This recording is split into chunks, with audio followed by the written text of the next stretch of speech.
গ্রামের উন্নতি এবং সকলের সুখের কথা ভেবে এই পরিকল্পনা করতে চলেছি। আপনি যদি দয়া করে আমাদের অনুমতি দেন তাহলে আমরা প্রস্তুতি শুরু করতে পারি। বাহ, এ তো বেশ ভালো কথা। তোমরা সকলে আনন্দ করবে আর আমি অনুমতি দেব না, সেটা কি করে হয়? অরুণ, তুমি প্রস্তুতি নাও, আমি তোমার সাথে আছি। ধন্যবাদ ধন্যবাদ। আমি আমি আজ থেকে সকল গ্রামবাসীদের ঘরে গিয়ে বলে আসছি এই মিলন মেলায় সকলে যে যার মতো করে আনন্দ উৎসব করবে। হ্যাঁ, আমি তোমাদের এই আনন্দ মেলায় অন্যভাবে সহযোগিতা করব, কিছু খরচের বোঝা আমি নেব। আমি জানতাম তারকবাবু আপনি আমাদের এই বিশেষ আনন্দ উৎসবে সহযোগিতা করবেন। আমরা গ্রামবাসীরা সত্যি আপনার কাছে কৃতজ্ঞ হয়ে থাকব। আরে না না, আমার এত বেশি প্রশংসা করতে হবে না। সময় নষ্ট না করে তুমি গ্রামের সকলকে বলো যাতে সকলেই বিশেষ সম্মেলনে অংশগ্রহণ করে। হ্যাঁ, বাহ, এই তো বেশ ভালো কথা। এইবার খেলা জমবে। এরপর ওই গ্রামে একবার গিয়ে সেখানকার কিছু লোকদের হাত করতে হবে, বুঝলে? বাহ, তুমি তো বেশ বড় পরিকল্পনা মাথায় সাজিয়ে রেখেছো। তা না তো কি, একটা গ্রামকে দখল করা মানে এক প্রকারের একটা রাজ্য দখল করার মতোই। তাই সঠিক বুদ্ধি দিয়ে কাজটা করতে হবে, বুঝেছো? প্রফুল্লবাবু আমাকে বললেন আমার মাথায় নাকি অনেক বুদ্ধি, কিন্তু এখন তো দেখছি আমার থেকেও তোমার মাথায় অনেক বেশি বুদ্ধি। সঙ্গদোষ খুঁজবে? আমার সাথে থেকে থেকে তোমার মাথাটাও খুলে যাচ্ছে। আচ্ছা, এসব কথা ছাড়ো, এখন কাজের কথা বলি। বলো বলো রুনা, এরপর কি পরিকল্পনা করেছো বলো। বলছিলাম কি, আমি কাল সকালেই ওই গ্রামে যাব। সেখানে গিয়ে লোকেদের সাথে কথা বলে গ্রামের ভিতরের খবরগুলো জেনে নেব। তারপর প্রফুল্লবাবুর সাথে আলোচনা করে আগামী পদক্ষেপগুলোর জন্য প্রস্তুতি নেব। আচ্ছা রুনা, আমাকে একটা কথা বলো তো, আমি তো তোমার বাবা আমার শ্বশুর মশাইকে দেখিনি, উনি কি রাজনীতি করতেন? কি আজে বাজে কথা বলছো তুমি? না তুমি যেভাবে তোমার মাথায় পুরো পরিকল্পনা ছুঁকে নিয়েছো, আমার ভেবে মনে হলো আর কি নিশ্চয়ই তুমি কোনো রাজনৈতিক পরিবার থেকে একটা আসা মেয়ে আর কি। চুপ করো বলছি। এসব ফালতু কথা বলে আমাকে আর বিভ্রান্ত করো না। আমি কাল সকালে ওই গ্রামে গিয়ে সমস্ত খবর বের করে আনবো। এই গ্রামটা সত্যি কত সুন্দর, চারিদিকে সবুজে ভরা। এখানে বাতাসের মধ্যে এক অদ্ভুত শীতলতা আছে, কিন্তু কাউকে তো দেখতে পাচ্ছি না। ওই যে একটু কথা বলে আর এই গ্রামের বিষয়ে যে জানতে পারবো। এই যে দিদি, শুনছেন? হ্যাঁ, আমি আপনাকেই বলছি। হ্যাঁ দিদি, বলুন। আপনি কি এই গ্রামে নতুন এসেছেন? আপনাকে তো আগে দেখিনি। আমি পাশের গ্রাম থেকে এসেছি। হ্যাঁ, আসলে আপনাদের গ্রামের কথা অনেক শুনেছি, তাই ভাবলাম একবার গিয়ে দেখে আসি গ্রামটা। খুব ভালো করেছেন। আমাদের গ্রামের মতো দ্বিতীয় কোনো গ্রাম হয় না। এখানে আমরা গ্রামবাসীরা ভীষণ সুখী।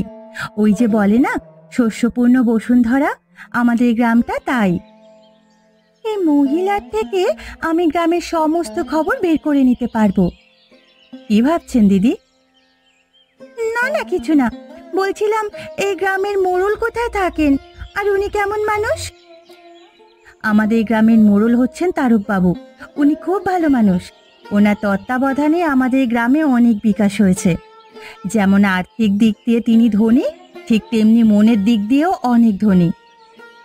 বাহ, খুব ভালো কথা। তাহলে আপনারা নিশ্চয়ই তারকবাবুকে অনেক মানেন আর সম্মান করেন। এই গ্রামের একটা পাতাও ওনার সিদ্ধান্ত ছাড়া নড়ে না।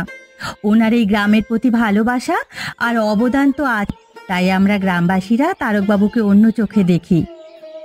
যাক, ওনার থেকে অনেক কিছু জানতে পারলাম এই গ্রামের বিষয়ে।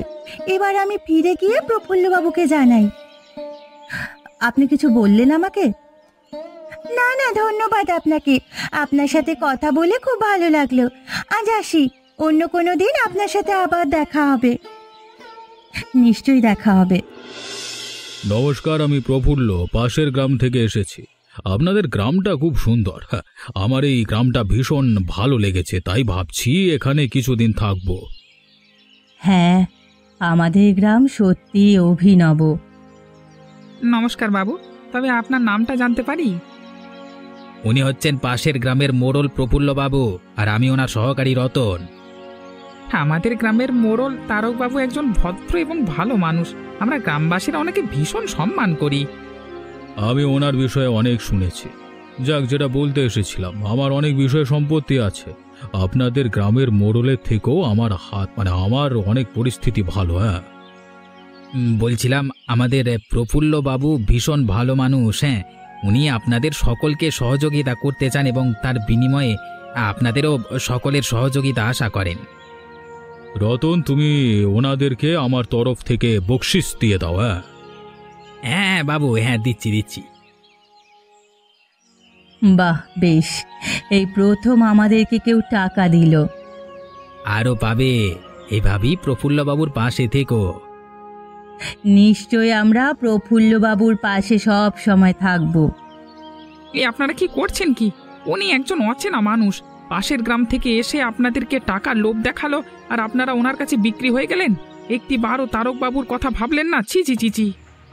তুমি রাগ করো না, তোমাকেও টাকা দেওয়া হবে। রতন, ওনাকে টাকা দিয়ে দে। আপনি কি ভেবেছেন আমি ওদের মতো লোভী নেমো খারাপ না? আপনাদের ভুল ধারণা। আমি কখনোই তারকবাবুর সাথে বিশ্বাসঘাতকতা করতে পারবো না। ওনার অনেক অবদান আছে এ গ্রামে। ওনারা বিশ্বাসঘাতকতা করতে পারেন, কিন্তু আমি পারবো না। আমি এখনই গিয়ে তারকবাবুকে সব কথা বলছি। এই যাও বলে দাও তোমার তারকবাবুকে, দেখি কি করে। আমার কোন কাঁথা কম বলে আবার কেড়ে নেয় আমাদের থেকে যত সব। দিদি, শুনছেন? আপনি কি বাড়িতে আছেন? ও, আপনি? সেদিন তো আপনি এই গ্রামে ঘুরতে এসেছিলেন, তাই না? আপনি কি আজকেও এই গ্রাম ঘুরতে এসেছেন? ওহো, কথায় কথায় আপনার নামটাই জিজ্ঞেস করা হলো না। আমার নাম মিনু। আমি পাশের গ্রামেই থাকতাম। আজ সকালেই আমার স্বামী এবং পাশের গ্রামের মোড়ল প্রফুল্লবাবু এই গ্রামে চিরস্থায়ী হতে চলে এসেছি। আচ্ছা, আপনার নামটা জানতে পারি? আমি রুনা। তবে হঠাৎ করে পাশের গ্রাম থেকে এই গ্রামে চিরস্থায়ী হতে এসেছেন, ব্যাপারটা ঠিক বুঝে উঠতে পারলাম না। আসলে আমাদের গ্রামের মোড়ল প্রফুল্লবাবু অনেক ধনী মানুষ, আপনাদের গ্রামের মোড়লের থেকেও। যেহেতু আমাদের গ্রামে ভীষণ গরম এবং ব্যবসা বাণিজ্য উন্নয়ন সব রসাতলে গেছে, তাই উনি ওনার সর্বশক্তি দিয়ে এই গ্রামে আধিপত্য স্থাপন করতে এসেছেন। বলতে গেলে এক প্রকার এই গ্রাম উনি ওনার অধীনে করতে এসেছেন। সর্বনাশ, এ তো অন্যায়, ভারী অন্যায়। আমাদের তারকবাবু সৎ এবং ভালো মানুষ, আর এই সুযোগ নিয়ে আপনার গ্রামের মোড়ল প্রফুল্লবাবু অর্থের জোরে তারকবাবুর আধিপত্যকে নিষ্ক্রিয় করতে চাইছেন। এর ফলাফল কিন্তু ভালো হবে না। তোমার এইসব কথায় আর কোনো কাজ নেই। খুব শিগগিরই তোমাদের মোড়ল তারকবাবু গ্রাম ছাড়া হবেন, আর ওনার সাথে ওনার সহকারীরাও। নমস্কার তারকবাবু। আপনার কথা অনেক শুনেছি। আজকে আপনার সাথে সাক্ষাৎ করতে চলে আসলাম। তবে এই সাক্ষাৎ আপনি চিরদিন মনে রাখবেন। আপনার কর্মকাণ্ডের কথা আমাকে অরুণ বলেছে, তার থেকে আপনার চরিত্রের অনুমান আমি করে ফেলেছি আপনি কি ধরনের মানুষ। তারকবাবু, আপনার গ্রামকে আমি আমার অধীনে করে ফেলেছি আমার অর্থের জোরে। এখন থেকে সবকিছু আমার, তাই বেশি কথা না বাড়িয়ে আপনি এই মুহূর্তে গ্রাম ছেড়ে চলে যান, নইলে আমার ইশারায় আপনার এই গ্রামবাসীরা আপনাকে ঘাড় ধরে টেনে বার করে দেবে। আমারই কপাল খারাপ।